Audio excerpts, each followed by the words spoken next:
ಆರೋಗ್ಯಕ್ಕೆ ಭಾಳ ಒಳ್ಳೆಯದು ಕೊತ್ತಂಬರಿ. ಇದು ಕಿಡ್ನಿ ಟ್ರಬಲ್ ಇದ್ದವ್ರಿಗಂತೂ ತುಂಬ ಒಳ್ಳೆಯದು. ಅಂದರೆ ಇದು ಎಷ್ಟು ದಿವಸ ಇಟ್ಟರು ಕೆಡೋಲ್ಲ. 5 ನಿಮಿಷ ಇದನ್ನು ಕುದಿಸ್ಬಿಟ್ಟು ಅದರಲ್ಲಿ ಪುಡಿ ಹಾಕಿ ಕಲಿಸ್ಬಿಡ್ರೆ, ಅವಾಗ ನೀವು ಉಪ್ಪು ಖಾರ ನಿಮಗೆ ಎಷ್ಟು ಬೇಕೋ ನೋಡ್ಕೋಬೇಕು. ಅದು ಕಡಿಮೆ ಇದ್ದರೆ ಅವಾಗ ನೀವು ಸರಿ ಮಾಡ್ಕೊಳ್ಬೋದು. ಈ ಥರ ಸುತ್ತು ಈ ಥರ ಎಣ್ಣೆ ಬಿಟ್ಕೋಬೇಕು.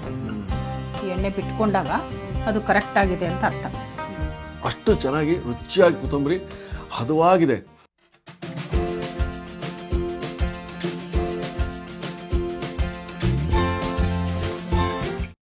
ವೀಕ್ಷಕರೇ, ನಮ್ಮ ನಾಡಿನ ಅಡುಗೆಯ ಸೊಬಗು ಸವಿರುಚಿಯನ್ನು ಉತ್ತಮಗೊಳಿಸಲು ನಿಮ್ಮ ಬೆಸ್ಟ್ ಆಫ್ ಅಡುಗೆ ರುಚಿ ಚಾನಲನ್ನು ಇದೇ ಸಂಕ್ರಾಂತಿ ಹಬ್ಬದಂದು ನಮ್ಮ ನಾಡೂಟ ಎಂದು ಮರುನಾಮಕರಣ ಮಾಡುತ್ತಿದ್ದೇವೆ. ಇದನ್ನು ಇದೇ ರೀತಿ ಬೆಂಬಲಿಸಿ ಹರಿಸುತ್ತೀರೆಂದು ನಂಬಿದ್ದೇವೆ. ನಮಸ್ಕಾರ ವೀಕ್ಷಕ ಬಂಧುಗಳೇ. ಕೊತ್ತಂಬರಿನ ಉಪಯೋಗಿಸ್ಕೊಂಡು ತೊಕ್ಕು ಆರೋಗ್ಯಕ್ಕೆ ಅದ್ಭುತ. ಇದು ಬನ್ನಿ, ಟೈಮ್ ವೇಸ್ಟ್ ಮಾಡೋದೇ ಬೇಡ. ಈ ಎಪಿಸೋಡು ಕೊತ್ತಂಬರಿ ತೊಕ್ಕು ಯಾವ ರೀತಿ ಮಾಡ್ತಾರೆ ನೋಡ್ಬಿಡೋಣ. ನಮಸ್ಕಾರ ವೀಕ್ಷಕರೇ. ನೀವು ಇವತ್ತೊಂದು ವಿಶೇಷವಾದ ಅಡುಗೆ ತೋರಿಸ್ತಾ ಇದ್ದೀನಿ. ಅದೇನೆಂದರೆ, ನೀವೆಲ್ಲ ನೋಡಿರ್ಬೋದು, ಹುಂಚೆ ತೊಕ್ಕು, ನೆಲ್ಲಿಕಾಯಿ ತೊಕ್ಕು. ಹುಂಚೆಕಾಯಿ ಕಾಲ ಬಂದಾಗ ಹುಂಚೆಕಾಯಿ ಕುಟ್ಟಿ ತೊಕ್ಕು ಮಾಡ್ತಾರೆ. ಅದೇ ರೀತಿ ನಾನು ಇವತ್ತು ವಿಶೇಷವಾದಂಥ ಒಂದು ತೊಕ್ಕನ್ನು ತೋರಿಸ್ತೀನಿ. ಅದು ಯಾವುದು ಅಂದರೆ ಕೊತ್ತಂಬರಿ ತೊಕ್ಕು. ಈಗ ಕೊತ್ತಂಬರಿ ತೊಕ್ಕಿಗೆ ಫಸ್ಟ್ ಬೇಕಾಗಿರೋದೇ ಕೊತ್ತಂಬರಿ. ಇದು ಒಂದು ಕಟ್ಟು ಕೊತ್ತಂಬರಿ ತೊಗೊಂಡಿದ್ದೀನಿ. ಚಿಕ್ಕ ಕಟ್ಟುಗಳಾದರೆ 3 ತೊಗೋಬೋದು. ಇದು ದೊಡ್ಡ ಕಟ್ಟಾದ ಕಾರಣ ಒಂದೇ ತೊಗೊಂಡಿದ್ದೀನಿ ನಾನು. ಇದನ್ನು ಸಣ್ಣ ಕಟ್ ಮಾಡಿ ನಾವು ಹುರಿಬೇಕಾಗ್ತದೆ. ಇದಾದಮೇಲೆ ಇಲ್ಲಿಂದ ಒಣಮೆಣ್ಸಿನ್ಕಾಯಿ, ಹುಣಸೆಹಣ್ಣು, ಉಪ್ಪು, ಕೊತ್ತಂಬರಿ, ಎಣ್ಣೆ, ಇದು ಒಗ್ಗರಣೆಗೆ ಮೆಣಸಿನ್ಕಾಯಿ, ಒಗ್ಗರಣೆಗೆ ಬೆಳ್ಳುಳ್ಳಿ, ಕಡಲೆಬೇಳೆ, ಉದ್ದಿನಬೇಳೆ, ಮೆಂತೆ, ಸಾಸಿವೆ, ಅರಿಶಿಣ, ಬೆಲ್ಲ, ಧನಿಯಾ, ಜೀರಿಗೆ ಮತ್ತು ಇಂಗು. ಈಗ ಹುಣಸೆಹಣ್ಣು ಏನು ಮಾಡಬೇಕು ಅಂದರೆ, ಹುಣಸೆಹಣ್ಣನ್ನು ಒಂದು ಮೋಸಂಬಿ ಹಣ್ಣಿನ ಅಳತೆ ತೊಗೋಬೇಕು. ಇದನ್ನು ನೀರಲ್ಲಿ ಚೆನ್ನಾಗಿ ತೊಳ್ಕೊಂಡು ಬಿಸಿನೀರಲ್ಲಿ ಹಾಕಬೇಕು. ಬಿಸಿನೀರಲ್ಲಿ ಹಾಕಿದರೆ ಸ್ವಲ್ಪ ಇದೆಲ್ಲ ಹುರ್ಕೊಳ್ಳೋದ್ರಾಗೆ ಇದು ನೆನೀತದೆ. ನೆನೆದಿದ್ದ ಹಣ್ಣನ್ನು ನಾವು ಹಾಕಬೇಕು ತೊಕ್ಕಿಗೆ. ಈಗ ಇದನ್ನು ನಾನು ತೊಳೆದಿದ್ದೀನಿ. ಈಗ ತೊಳೆದಿದ್ದೀನಿ. ಇದನ್ನು ಈ ಬಿಸಿನೀರಲ್ಲಿ ಹಾಕ್ಕೋಬೇಕು. ಅಂದರೆ ಬಿಸಿನೀರಲ್ಲಿ ಯಾಕೆ ಹಾಕ್ಕೋಬೇಕು ಅಂದರೆ, ಇದು ಬೇಗ ನೆನೆಯುತ್ತದೆ. ಒಂದು 15 ನಿಮಿಷ ನೆನೆಯಬೇಕು. ನಾವು ಇದೆಲ್ಲ ಹುರ್ಕೊಳ್ಳೋದ್ರಾಗ ಅದು ನೆನೆಯುತ್ತದೆ. ಆ ರುಬ್ಬೋ ಕಾಲಕ್ಕೆ ಹಾಕ್ಕೋಬೇಕು ಇದನ್ನು. ಈಗ ಬಾಣಲಿ ಕಾದಿದೆ. ಈಗ ಫಸ್ಟ್ ನಾವು ಸಾಸಿವೆ ಹುರ್ಕೊಳ್ಳೋಣ. ಇದು ಒಂದು 4 ಸ್ಪೂನ್ ಹಾಕ್ಕೊಳ್ತೀನಿ ನಾನು.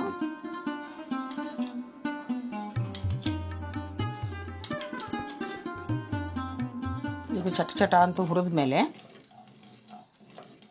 ಮೆಂತೆ ಹಾಕ್ಕೋಬೇಕು. ಈಗ ಚಟ ಅಂತ ಇದೆ. ಈಗ ನಾವು ಇದನ್ನು ತೆಗೆದುಬಿಡೋಣ. ಜಾಸ್ತಿ ಹುರಿಬಾರ್ದು, ಹೊಟ್ಟೋಗ್ಬಿಡುತ್ತೆ. ಈಗ 1 ಸ್ಪೂನ್ ಮೆಂತೆ,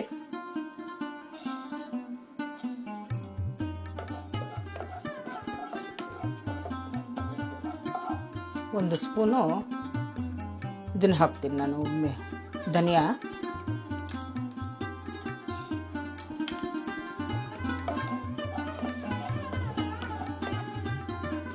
ಇದು 2 ಸ್ಪೂನ್ ಜೀರಿಗೆ ಹಾಕ್ತೀನಿ. ಧನಿಯಾ 1 ಸ್ಪೂನ್, ಜೀರಿಗೆ 2 ಸ್ಪೂನ್,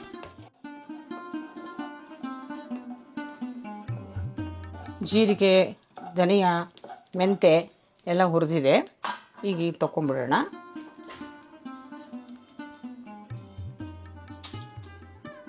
ಎರಡು ಸ್ಪೂನು ಉದ್ದಿನಬೇಳೆ ಹಾಕ್ಕೊಳ್ತೀನಿ.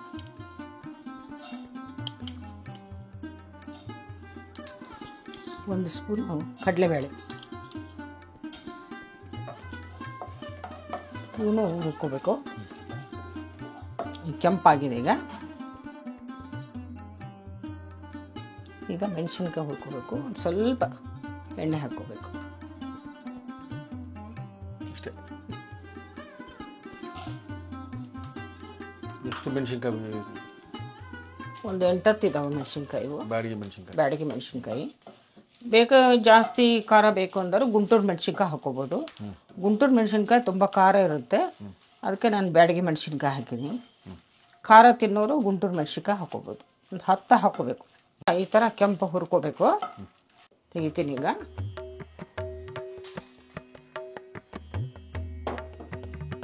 ಇದರಲ್ಲೇ ಸ್ವಲ್ಪ ಕರಿಬೇವು ಹಾಕೋಬೇಕು.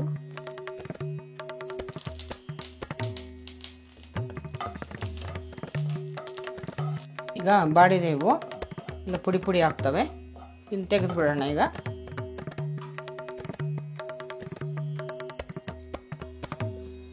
ಕೊತ್ತಂಬರಿ ಹುರ್ಕೋಬೇಕು. ಕೊತ್ತಂಬರಿನ ಈಗ ಪುಡಿ ಮಾಡ್ಕೊಂಡಿನಿ ನಾನು. ಇದನ್ನು ಹುರ್ಕೊಳ್ಳೋಣ.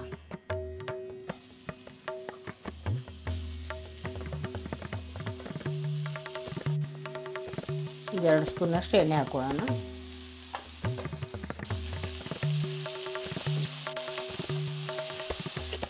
ನಾವು ಅಷ್ಟು 3-4 ಹಿಡಿ ತೊಗೊಂಡ್ರು ಅದೆಲ್ಲ ಮೆತ್ತಗಾಗಿ ಒಂದೇ ಹಿಡಿ ಆಗುತ್ತೆ. ಇದು ಆರೋಗ್ಯಕ್ಕೆ ಭಾಳ ಒಳ್ಳೆಯದು ಕೊತ್ತಂಬರಿ.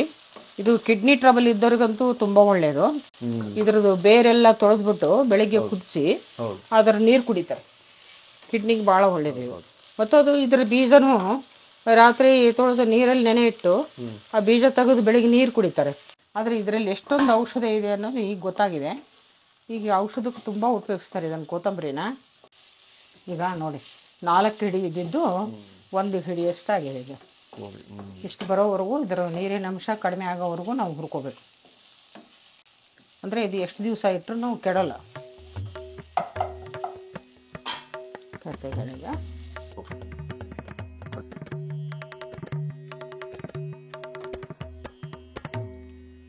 ಈಗ ಹುರಿದಿದೆ. ಇವು ತಣ್ಣಗಾಗಿದೆ.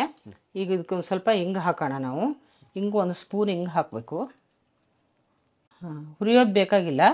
ಇದು ಮತ್ತೆ ನಾವು ಒಗ್ಗರಣೆ ಕೊಡ್ತೀವಲ್ಲ ಅವಾಗ ಹುರಿಯುತ್ತೆ. ಈಗ ನಾವು ಇದನ್ನು ಮಿಕ್ಸಿ ಮಾಡ್ಕೊಂಡ್ಬಿಡೋಣ. ಈಗ ಹುಣಸೆಹಣ್ಣು ಬಿಸಿನೀರಲ್ಲಿ ಇಟ್ಟಿದ್ವಲ್ಲ, ಈ ಹುಣಸೆಹಣ್ಣು ಈಗ ನೆಂದಿದೆ. ಇದನ್ನು ಈಗ ನಾವು ಮಿಕ್ಸಿಗೆ ಹಾಕ್ಕೋಬೇಕು. ಪುಡಿ ಆದಮೇಲೆ ಹುಣಸೆಹಣ್ಣು ಮತ್ತು ಕೊತ್ತಂಬರಿ ಹಾಕ್ಕೋಬೇಕು. ಹಾಕ್ಕೊಂಡಾಗ ಬೆಲ್ಲ ಮತ್ತು ಉಪ್ಪು ಹಾಕ್ಕೋಬೇಕು. ಅವಾಗ ಒಟ್ಟಿಗೆ ಓಕೆ. ಇದು ರುಬ್ಬಬೇಕೀಗ. ಇದನ್ನು ನಾನು ಮಿಕ್ಸಿ ಒಳಗೆ ಹಾಕ್ಕೊತೀನಿ.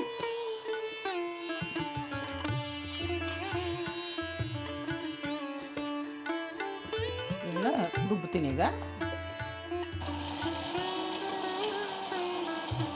ಈ ಥರ ಪುಡಿ ಮಾಡ್ಕೋಬೇಕು. ಈಗ ಕೊತ್ತಂಬರಿ ರುಬ್ಕೊಳ್ಳೋಣ.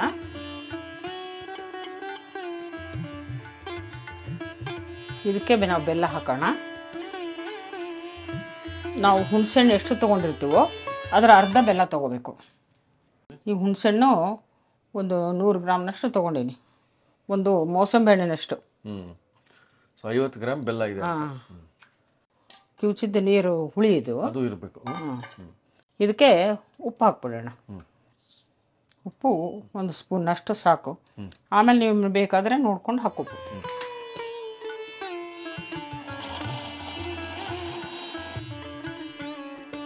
ಈಗ ಆಗಿದೆ ರುಬ್ಬಿದ್ದು. ಈ ರೀತಿ ಆಗಬೇಕು. ಈ ರೀತಿ. ಇದು ಅಳಕಾದರೆ ಏನಿಲ್ಲ. ನಾವು ಒಲೆ ಮೇಲೆ ಬಿಸಿ ಮಾಡ್ತೀವಲ್ಲ ಆವಾಗ ಗಟ್ಟಿ ಆಗುತ್ತೆ. ಇದು ಒಗ್ಗರಣೆಗಾಗಿ ನಾನು ಬಾಣಲಿ ಬೇರೆ ಇಟ್ಕೊಂಡಿದ್ದೀನಿ. ನಾವು ಎಳ್ಳೆಣ್ಣೆ ಆದರೂ ಉಪಯೋಗಿಸ್ಬೋದು, ಕಡಲೆ ಎಣ್ಣೆ ಆದರೂ ಉಪಯೋಗಿಸ್ಬೋದು. ನಾನೀಗ ಎಳ್ಳೆಣ್ಣೆ ಹಾಕ್ತಾಯಿದ್ದೀನಿ. ನಿಮ್ಗೆ ಯಾವ್ದು ಬೇಕೋ ಅದನ್ನು ಹಾಕ್ಕೋಬೋದು. ಇದು 1 ಕಪ್ ಹಾಕ್ಕೋಬೇಕು.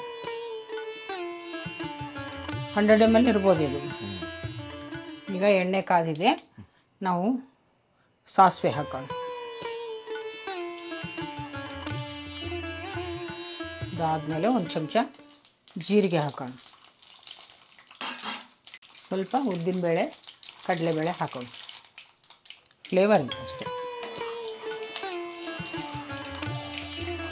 ಒಣಮೆಣಸಿನ್ಕಾಯಿ ಹಾಕೋಣ. ಕರಿಬೇವು,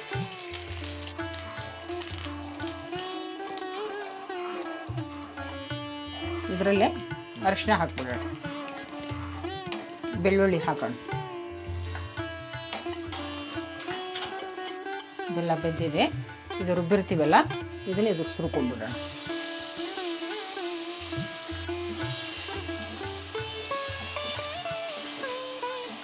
ಇದು ಚೆನ್ನಾಗಿ ಕುದಿಸ್ಬೇಕು. ಇದು ಕುದೀತು ಅಂದರೆ ನಾವು ಇದನ್ನು 3-4 ತಿಂಗಳು ಇಟ್ಕೊಂಡು ತಿನ್ಬೋದು. 5 ನಿಮಿಷ ಇದನ್ನು ಕುದಿಸ್ಬಿಟ್ಟು ಅದರಲ್ಲಿ ಪುಡಿ ಹಾಕಿ ಕಲಿಸ್ಬಿಡೋಣ. ಅವಾಗ ನೀವು ಉಪ್ಪು ಖಾರ ನಿಮಗೆ ಎಷ್ಟು ಬೇಕೋ ನೋಡ್ಕೋಬೇಕು. ಅದು ಕಡಿಮೆ ಇದ್ದರೆ ಅವಾಗ ನೀವು ಸರಿ ಮಾಡ್ಕೊಬೋದು. ಇದು ಕುದಿದೆ, ಇದಕ್ಕೆ ಈ ಪುಡಿ ಹಾಕ್ಬಿಡ್ತೀನಿ.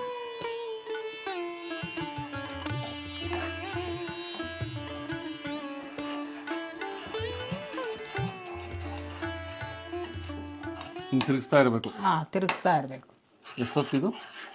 ಒಂದು 10 ನಿಮಿಷ. ಸ್ವಲ್ಪ ಇದು ಗಟ್ಟಿ ಬರುತ್ತೆ, ಚಟ್ನಿ ಟೈಪು. ಆ ತೊಕ್ಕ ಟೈಪ್ ಬಂದಾಗ ನಾವು ತೆಗೆದುಬಿಡಬೇಕು. ಹಾಂ, ಈಗ ನಾವು ತಿರುಗಿಸ್ದಂಗೆಲ್ಲ ಈ ಥರ ಎಣ್ಣೆ ಮೇಲೆ ಬರಬೇಕು. ಸುತ್ತಲೂ ಎಣ್ಣೆ ಬರ್ತಾ ಇದೆ ನೋಡಿರಿ, ಅದ ಈ ಥರ ಸುತ್ತು ಎಣ್ಣೆ ಬರ್ತಾ ಇದೆ. ಆಗ ಹಂಗೆ ಎಣ್ಣೆ ಬಂದಾಗ, ಎಣ್ಣೆ ಬಿಡ್ತಂದಾಗ ಇದರೆಲ್ಲ ನೀರು ಹೋಗಿದೆ ಅಂತ ಅರ್ಥ ಇದೆ. ಇದು ಕಲರು ಚೇಂಜ್ ಆಗ್ತಾ ಇದೆ. ನಮಗಿದು ಎಷ್ಟು ಗಟ್ಟಿ ಬೇಕೋ ನಾವು ಅಷ್ಟು ಗಟ್ಟಿ ಮಾಡ್ಕೋಬೋದು. ಇನ್ನೂ ಗಟ್ಟಿ ಬೇಕಂದರೆ ಇನ್ನೂ ಸ್ವಲ್ಪ ಹೊತ್ತು ಬಿಟ್ಕೋಬೋದು. ಸಾಕು, ಇಷ್ಟೇ ಅನ್ನಕ್ಕೆ ಅಂದರೆ ನಾವು ಇಷ್ಟಕ್ಕೆ ಸಾಕು. ಈಗ ರೆಡಿಯಾಗಿದೆ ಇದು. ಈ ಥರ ಸುತ್ತು ಈ ಥರ ಎಣ್ಣೆ ಬಿಟ್ಕೋಬೇಕು. ಈ ಎಣ್ಣೆ ಬಿಟ್ಕೊಂಡಾಗ ಅದು ಕರೆಕ್ಟಾಗಿದೆ ಅಂತ ಅರ್ಥ.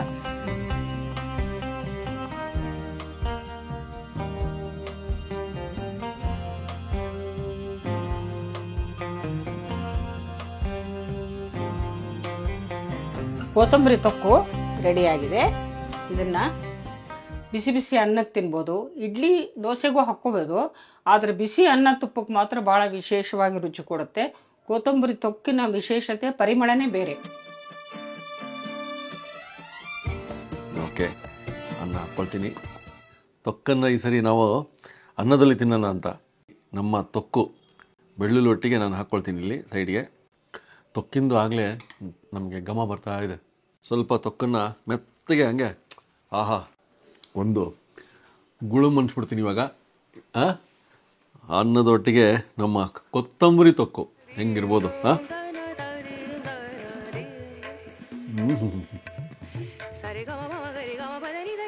ಒಂದೇ ಹಿಟ್ಟಿಗೆ ಮೆತ್ತನನ್ನ ಕೊತ್ತಂಬರಿ ತೊಕ್ಕು ಗುಳುಮ್ ನಾಲ್ಗೆ ಮೇಲೆ ಬಿದ್ದ ತಕ್ಷಣ ಹುಳಿ ಹುಳಿಯಾಗಿ ಕೊತ್ತಂಬರಿ ಫ್ಲೇವರ್ ಅಂತೂ ಮುಂದೆ ಇದೆ. ಕೊತ್ತಂಬರಿ ಅಷ್ಟು ಚೆನ್ನಾಗಿ ಅಷ್ಟು ರುಚಿಯಾಗಿ ಮಾಡ್ಬೋದಾ? ಈ ತೊಕ್ಕು ಮಾಡ್ಕೊಂಡ್ರೆ ಗೊತ್ತಾಗುತ್ತೆ ನಮಗೆ. ಅಷ್ಟು ಚೆನ್ನಾಗಿ ರುಚಿಯಾಗಿ ಕೊತ್ತಂಬರಿ ಹದವಾಗಿದೆ. ಉಪ್ಪು ಖಾರ ಹುಳಿ ಪರ್ಫೆಕ್ಟು, ಯಾವುದೂ ಇಂಬ್ಯಾಲೆನ್ಸ್ ಆಗಿಲ್ಲ, ಬ್ಯಾಲೆನ್ಸ್ಡು ಫ್ಲೇವರು. ಅದರೊಟ್ಟಿಗೆ ನಿಮಗೆ ಆ ಬೆಳ್ಳುಳ್ಳಿ, ಬೆಳ್ಳುಳ್ಳಿ ಹೋಳು ಸಿಗುತ್ತೆ. ಆಮೇಲೆ ಪ್ರತಿಯೊಂದು ರೀ ಈ ತೊಕ್ಕು ಮಾತ್ರ ಅದ್ಭುತ. ನಾನು ಈ ರೈಸನ್ನ ಹಂಗೆ 5-6 ತುತ್ತಲ್ಲಿ ಗುಳುಮ್ ಅನಿಸ್ಬಿಡ್ತೀನಿ. ಹೊಸದಾಗಿ ಏನೇ ಇದ್ದರೆ ಅದನ್ನು ಬಿಡೋದೇ ಇಲ್ಲ. ಆ ಶ್ರೇಣಿಗೆ ಜಾಯ್ನ್ ಆಗಿದೆ. ಅದ್ಭುತವಾದ ಒಂದು ಹೊಸ ರುಚಿ ನನಗೆ. ಈ ಹೊಸ ರುಚಿ ಹೇಳ್ಕೊಟ್ಟ ಅಮ್ಮನಿಗೆ ಧನ್ಯವಾದಗಳು ಅಂತ ಹೇಳ್ತಾ, ಲೈಕ್ ಮಾಡಿ, ಶೇರ್ ಮಾಡಿ, ಸಬ್ಸ್ಕ್ರೈಬ್ ಮಾಡಿ ಮರಿಬೇಡಿ. ತಿಂದ್ಬಿಟ್ಟು ಕಾಮೆಂಟ್ ಹಾಕಿ. Take care. ಮುಗಿಸಿ. ಗುಡ್.